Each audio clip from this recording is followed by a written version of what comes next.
So guys, before we get started, don't forget we do have that amazing discount code thanks to Tier 0 Games going on right now. And all you have to do is put in ZWGames5 to get 5% discount on your total order at tier0games.com. The links will be in the description below. What's up YouTube, Dare here from Zephyr Games, and yes, I am finally back from Japan. And as you can see, I am bringing you an OCG Dark Magician deck profile as promised. Now, I've kept this TCG legal as well, so basically you'll be able to play this exact deck once we get the Legendary Duelist Set 6, which comes out in January as well. At this moment in time, it is pure Dark Magician. I haven't put any of the staple cards in because I did not buy them while I was out in Japan. Stuff like Extravagance and Impermanence. However, I will be adapting this deck for my own personal testing purposes because I want to be testing the deck competitively coming up when the set comes out. So I'll show you the cards that I'll be taking out and changing around for those cards as we go. But without further ado, let's take you through this OCG Dark Magician deck profile. So of course we played triple Dark Magician. I went with this artwork just because it looks so cool as a prismatic rare and a 20th anniversary. We then played triple Apprentice. Now it's a little bit more important in the OCG build with this because they do have YUGIOH. However, with this build as well, it's still very good to consistently search out a Dark Magician and get a Dark Magician to the graveyard for your brand new Faithful Servant spell card, which is also incredibly important in from the new support. We then played Triple Rod. Now this is even more important than it previously was. Not that it wasn't before, but even more so now is with Faithful Servant, you can actually stack your deck so that your circle is always guaranteed to get a draw off of it. It also means you can search out the Faithful Servant if you don't already have Circle, just to make sure that your Circle is always a guarantee. And then if you have the ability to draw off your Faithful Servant, the Circle allows you to stack the top 3 cards that you're going to add to your hand and then possibly draw as well. We then played triple Magician's Soul. Now this is the most important card. This will probably be an Ultra in the TCG version, and it will be the most expensive card in my opinion from the TCG one, purely because this can be used and abused in spirals and it already has a lot of hype. So this card effect is, while it is on the field, you can tribute or send 2 spells and traps in your hand and or field to the graveyard and draw cards equal to the number of ones you've sent. Its second effect is, if this card is in your hand, you can reveal this card and send as cost a level 6 or higher spellcaster. Spiral Master Plan, which is why this is so abused in spirals, and then send in the spells and traps in your hands, which can technically be bricks, to the graveyard in order to draw fresh cards, which is why you can see it's abused. After you've revealed and sent, you can then either special summon this card or special summon a Dark Magician or Dark Magician Girl from the graveyard. So you can see why this is so abusable in this deck as well. It basically sends the Dark Magician, setting up your Faithful Servant play, and special summon itself to get rid of multiple navigation should you have them, multiple circles should you have them, or any other dead spells or traps just to draw more cards. Not to mention you do revive your Dark Magician or summon your Dark Magician, and if you have stuff like Bond between teacher and student, you can extend your board even further. It's a very powerful, very good looking card as well. Absolutely love the artwork on this. You've got like the Dark Magician and the Dark Magician Girl kind of spirits, and it looks absolutely awesome. We then play 2 Magician or Dark Illusion. Now this is not a necessity in this deck anymore. I've actually seen people cut this out completely or cut this down to 1. I believe you should be playing it at least 1. I still think it's very good because we do have more quick plays and traps to play during our opponent's turn. Getting this on the board, because it does consider itself as Dark Magician, is very good to trigger your Dark Magical Circle and then also trigger certain effects to Eye of Timaeus and stuff like that. Not to mention it can revive a Dark Magician should you activate a spell or trap as well while he is on the field. And then that allows you to go straight into rank 7 plays or full-on fusion plays. So I still think it's very necessary, and I do play him at 2. We'll then play the 1 Dark Magician Girl. 1 is more than enough in this build. You only really want to be summoning her off of Bond between teacher and student. Should you open her, she does become a bit of a brick card, but because we do have Faithful Servant, we can restack her to the deck should we need to, and then allow our Bond between teacher and student to become live again. That is the exact same thing for Mahad. Mahad again is a little bit more consistent in this deck because of Faithful Servant, meaning that if you do open it up in your opening hand, you can put it back into the deck. But not only that, once it does become dead and it does hit the graveyard, because it actually lists Dark Magician in its text, you can stack this to your top of your deck. And then if you have the ability to draw off a Faithful Servant, you can guarantee the summon of this card as well. Not to mention it does count towards the draw effect in the graveyard for Faithful Servant. The last card I play is the Chaos Magician of Max. Now, I would actually be taking this out in the future build, in the proper build, purely because there's no consistency in this fit to search this card out and get to this card. So in this version, when I'm going more fusion focused and more just general control, this isn't as relevant. But if you wanted to go more ritual focused, as long as you've got the ability to search out the ritual spell, nice and easy off of Circle and Rod, and Faithful Servant, this becomes a secondary mandatory kind of effect that you need to be able to search off of by using stuff like the incantations, and of course anything else that allows you to search this guy out specifically. Very, very good card. Obviously, with the quick play spell, you can use him and summon him during your opponent's turn, which means you can technically as-a-foot your opponent during their turn and stun them down a level. So it's still very, very powerful, but this will be one of the cards that makes way for something like Magicalized Fusion. Moving on to the spells, we do play, of course, triple Dark Magical Circle. No more needs to be said about that. And then we do play triple of the Fusion Ritual quick play spell.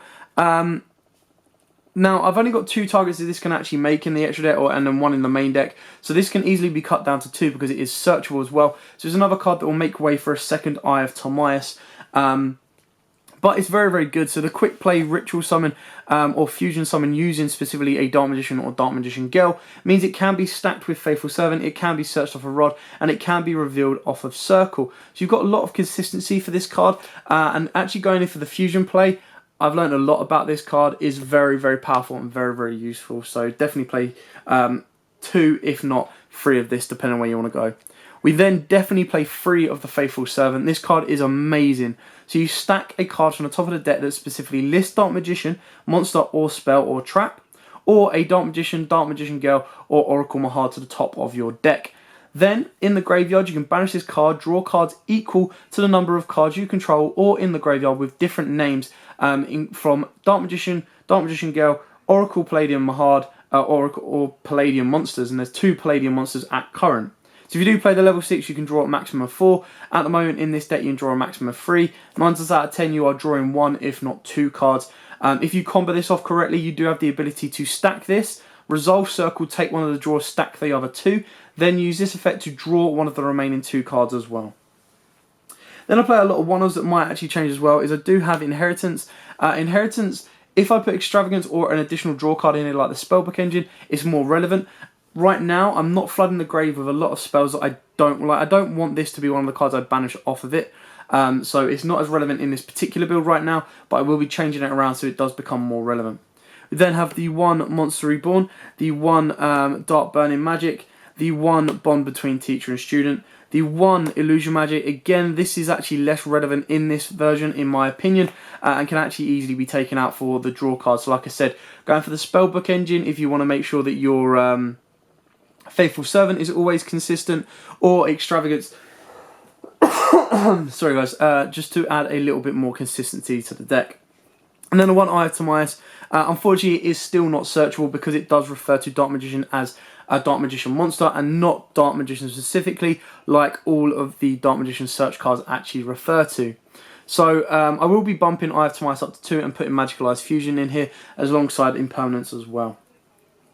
You then play triple Navigation. This can be cut to 2 if you want, but the reason I like this is because with Magician's Souls, if I open up 2 of these, I send 1 to the graveyard, and then I have 1 set, which means I can actually use this effect to banish and negate an effect once I've got Dark Magician on board. I've then got triple Eternal Soul. I probably will cut this down to 2. It's just such a powerful card, but it's also such a big Achilles heel. And at this moment in time, until we get the new Red Eyes Fusion monster, that is where that will then become a little bit more relevant because it can protect that, or that monster is protected, so you're not always going to lose your entire board when this goes. And that is also where Dragon Knight comes in as well to add you that additional layer of protection. I've then got 2 of the brand new track card. Now, I'm not 100% set on this card yet. This will be another one that probably either gets cut completely or reduced down to 1, purely because its effect isn't that great. It's not a counter trap. It doesn't negate. It just allows you to draw a card